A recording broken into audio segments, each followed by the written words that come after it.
just a month away from Easter, believe it or not. And this year, Easter is on April 1st, oddly enough. April Fool's Day.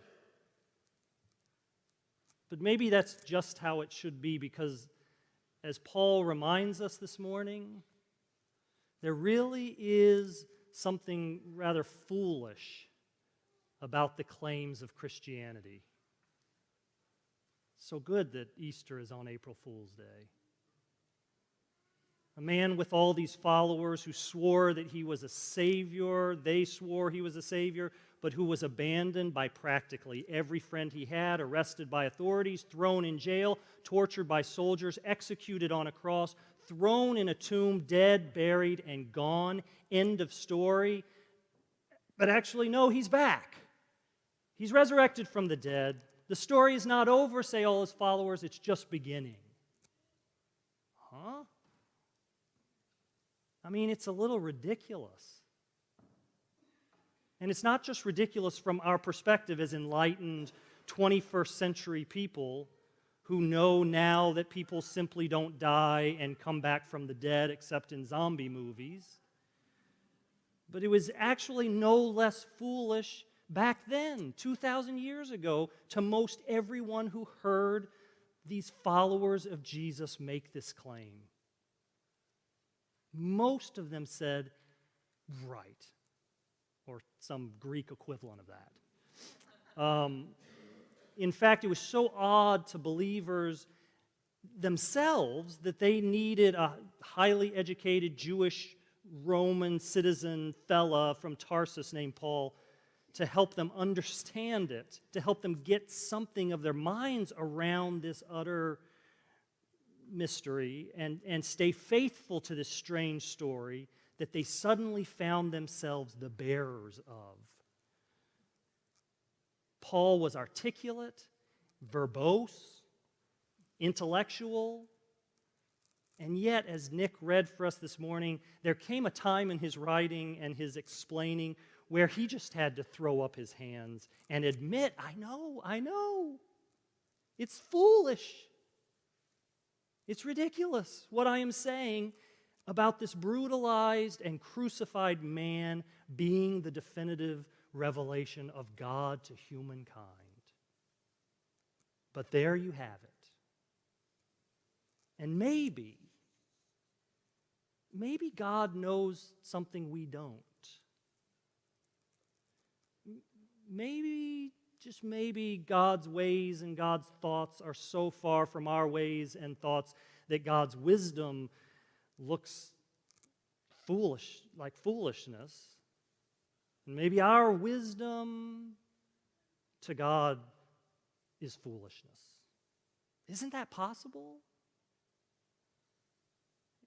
In fact, isn't it even likely that the creator of the entire expansive, profoundly intricate universe, if this God were to communicate essential truth to the wee human brain, that it would come strange and paradoxical and maybe even seeming foolish to us? If it came making sense, oh yeah, that's the answer to the utter mystery of life and human being. Maybe then it should be even more suspect. But it didn't come like that. The definitive revelation of God to humanity came slant, to pull a phrase from Emily Dickinson. She wrote, "Tell all the truth, but tell it slant.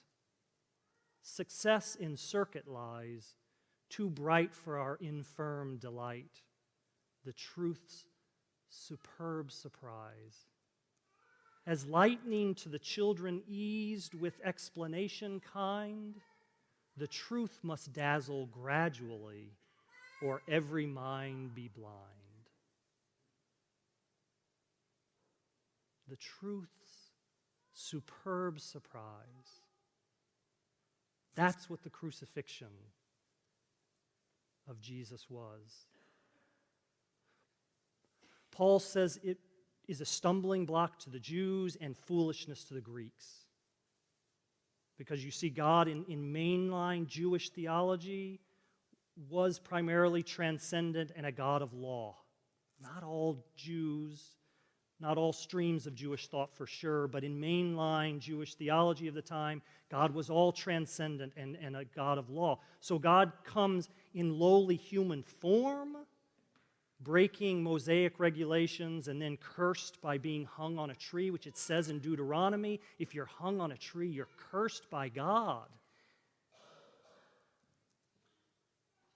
Talk about a stumbling block. And then in the face of Plato's philosophy of form, the form of goodness and beauty, which I won't go into this morning at 10 o'clock, but in light of Plato's philosophy that you're supposed to ponder and contemplate the form of goodness and beauty, you have a bloodied Savior on the cross to contemplate. Talk about foolishness. We might say in the face of our American definition of success and victory, there comes a defeated and humiliated Savior. Talk about embarrassing. And in the face of our highly educated circles that we run in with the latest scholarship and most intricately focused practices, it's foolishness to speak of a magic man who performs miracles and arose from the dead. It's no different now than it was then. Foolish. And then to compound it, for those of us who are more liberal Christians, we have this added layer of real foolishness in terms of the ways Jesus and his cross have been used to justify all sorts of spurious claims of superiority and condemnation of others.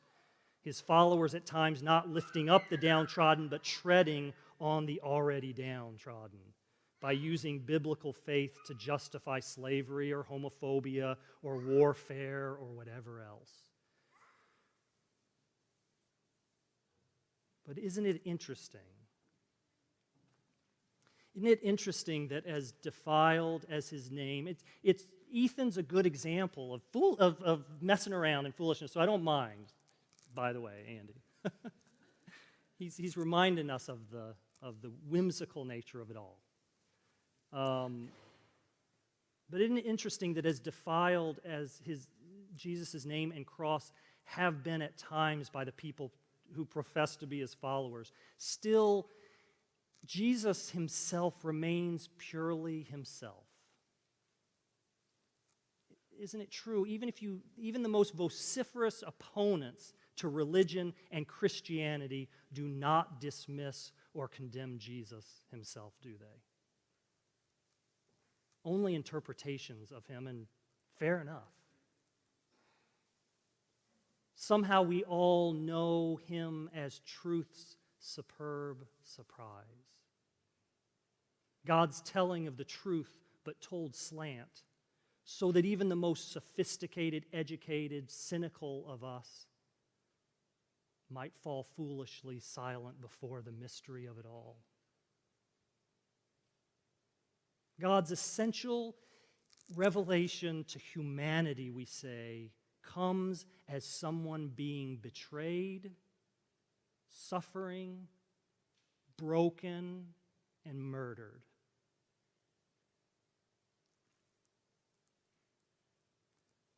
Then after the resurrection, materially, physically absent. Isn't that strange? Isn't that strange? I often think of the analogy of those magic eye books. You know those magic eye books? Those remarkable, colorful, designy pages that you look at and you've got to look at with your eyes kind of not focused. And then as you look at them with your eyes not focused, there suddenly emerges out of it an image of a swan or a spaceship or the solar system or a tree. It's remarkable. If you don't know it, you should see. I mean, sometimes it's on people's coffee tables. It's incredible. But anyway, Back to my sermon here. So you know those books, if you let your gaze relax is how you access the image. You can't search for it. You can't seek it out in the page or you will not find it. But if you just kind of let your gaze relax patiently, it suddenly emerges, the image. And in 3D on top of it. So I wonder if it might help to try it like that. To relax the mind a little bit and go more with the heart. Forget all you know or think you know, and then to just gaze upon the cross, either literally before you or in your mind's eye. And what emerges with patience and with a soft glancing at the cross? What emerges is something beautiful out of chaos. Something that the mind cannot necessarily grasp, but the heart sure can. The foolishness of the cross, the awfulness of Jesus' violent and suffering death is essentially a revelation of love, of God's profound love for me and for you, for all of humanity and the created earth and universe. A reminder that in the most grim of human experiences,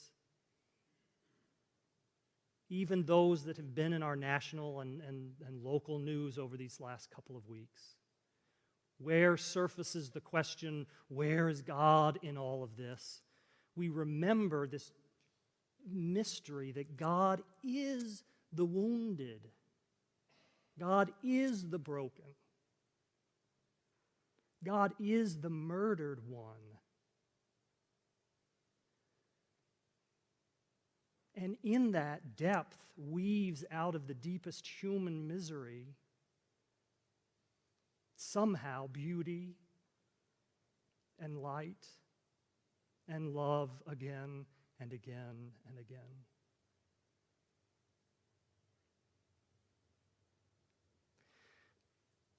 Praise be to the foolishness of God, and may we too be foolishly committed to the ways of love. Amen.